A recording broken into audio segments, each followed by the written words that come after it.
The consortium surrender ceremony took place in the ruins of Earth's capital city, where humanity's final government had fallen 500,000 years earlier. Ancient skyscrapers, their steel bones still reaching toward the sky despite eons of neglect, cast long shadows across the assembled delegates from across the galaxy. President Elena Vasquez of the reformed Terran Republic stood on a platform built from salvaged materials from the original United Nations building. She looked human enough to pass casual inspection, but the delegates who met her eyes saw something that made their survival instincts scream warnings. This was a predator wearing human form, and it was deciding which of them deserved to live.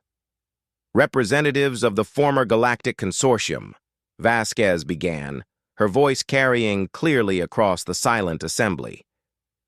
You stand in the graveyard of my species, in the city where 12 billion human souls drew their last breath because your ancestors decided we were too dangerous to share the galaxy with.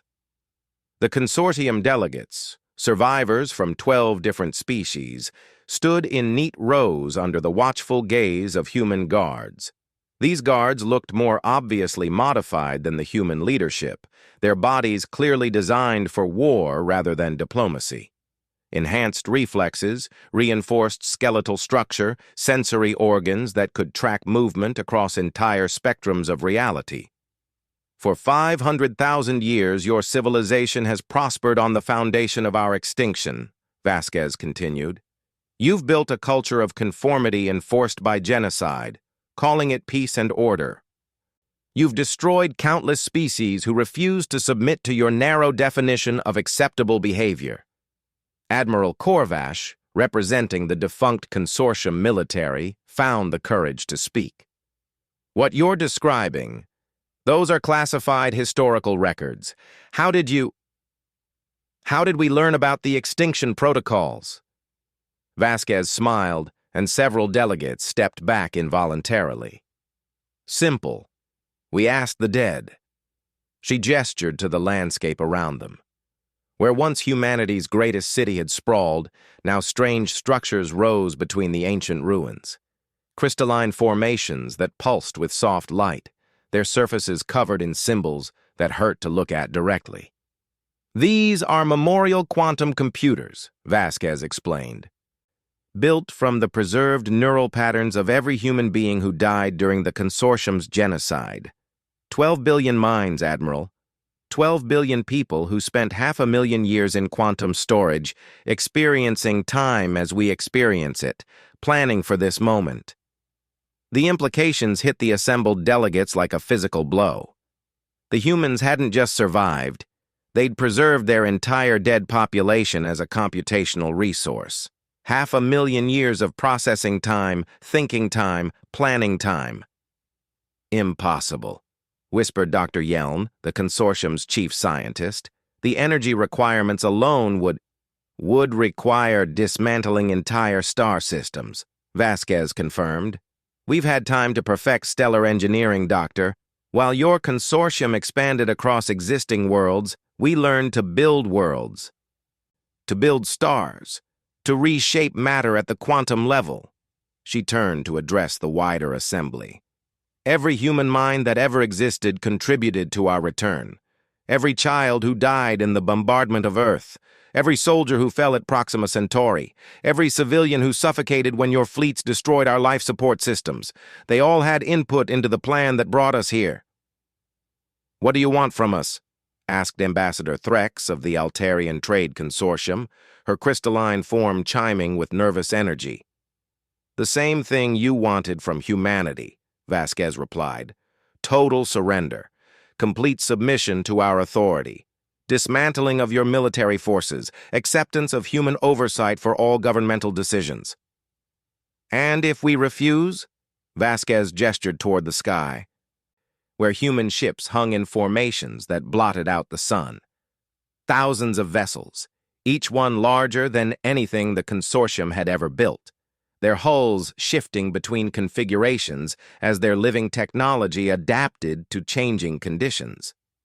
Then you'll discover what extinction feels like, she said simply. But we're not the consortium. We're not going to lie to you about your choices or pretend this is anything other than conquest. She walked along the line of delegates, studying each species with the calculating gaze of someone deciding their fate. The Saurans will integrate well into human society, she mused, stopping in front of Admiral Corvash. You're natural warriors corrupted by consortium politics but fundamentally honorable. You'll serve in our military forces, fighting alongside humans instead of against us. Corvash straightened despite himself. You would trust us with weapons? We don't trust you, Vasquez corrected. But we understand you. Warriors respect strength, and we've demonstrated our strength. You'll serve because serving strong leadership is what warriors do. She moved on to the Altarian representative. Your people are traders and engineers, useful skills. You'll help us rebuild the galaxy according to human specifications. Your reward will be continued existence and prosperity under human protection. And the others?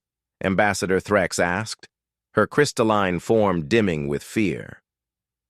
Vasquez stopped in front of Dr. Yeln, whose tentacles writhed with barely controlled panic. The consortium leadership species will be relocated to controlled environments. Not exterminated, we're not genocidal monsters like your consortium, but removed from positions where you can threaten others. Controlled environments? Dr. Yeln's voice was barely audible. Reservation worlds. Comfortable habitats where you can live out your natural lifespans, while we decide what to do with species that institutionalize genocide as foreign policy. She turned back to address the full assembly. Let me be clear about humanity's intentions. We're not here to build a peaceful, cooperative galactic community. We tried that once and you responded with extinction. We're here to rule, to impose human values on a galaxy that clearly can't govern itself without committing atrocities. Human values? Protested Counselor Vex Mirren of the Hegemony. Your species is famous for its violence and aggression. True, Vasquez acknowledged. Humans are violent, but human violence has rules. We fight enemies who threaten us. We don't exterminate entire species for having different political philosophies. We don't commit genocide and call it peacekeeping. She gestured again to the memorial computers humming around them. Every human mind in those quantum matrices had a voice in designing the new galactic order. 500,000 years of debate, discussion, and democratic decision-making. The government that emerges from this transition will represent the will of every human who ever lived. A government of the dead ruling the living, Admiral Corvash observed. A government of the victims ruling their murderers, Vasquez corrected. There's a difference. She walked to the center of the platform, her presence commanding absolute attention. The Terran Republic will govern this galaxy according to human principles. Individual freedom within collective responsibility. Diversity of thought protected by strength of enforcement. The right of every sapient being to exist, regardless of their political or cultural differences. And those who won't accept human rule? Asked Ambassador Threx. We'll discover that human patience has limits, Vasquez replied. We spent 500,000 years learning to be civilized, to think in long-term consequences, to value justice over revenge. But we're still human. Push us too far, threaten too many innocent lives, and you'll meet the species that once fought 14 different galactic powers simultaneously and nearly won. The ceremony concluded with the formal dissolution of the Galactic Consortium and the establishment of human authority over former consortium space. The delegates departed to carry word to their respective species, submit to human rule, or face the consequences of resisting a civilization that had spent 500,000 years preparing for exactly this moment. As the alien ships lifted off from Earth's scarred surface, Vasquez remained on the platform, listening to the quantum whispers of the memorial computers. 12 billion voices, finally able to rest now that justice had been served. In the depths of space, the silent fleet that had waited so patiently began the long work of reshaping a galaxy. But they did so with the wisdom of the dead and the determination of survivors who understood that some crimes demanded payment in full. The age of the Galactic Consortium was over. The age of humanity had begun again, forged in the fires of extinction and tempered by the patient wisdom of the dead. And this time, no force in the galaxy would be strong enough to stop them.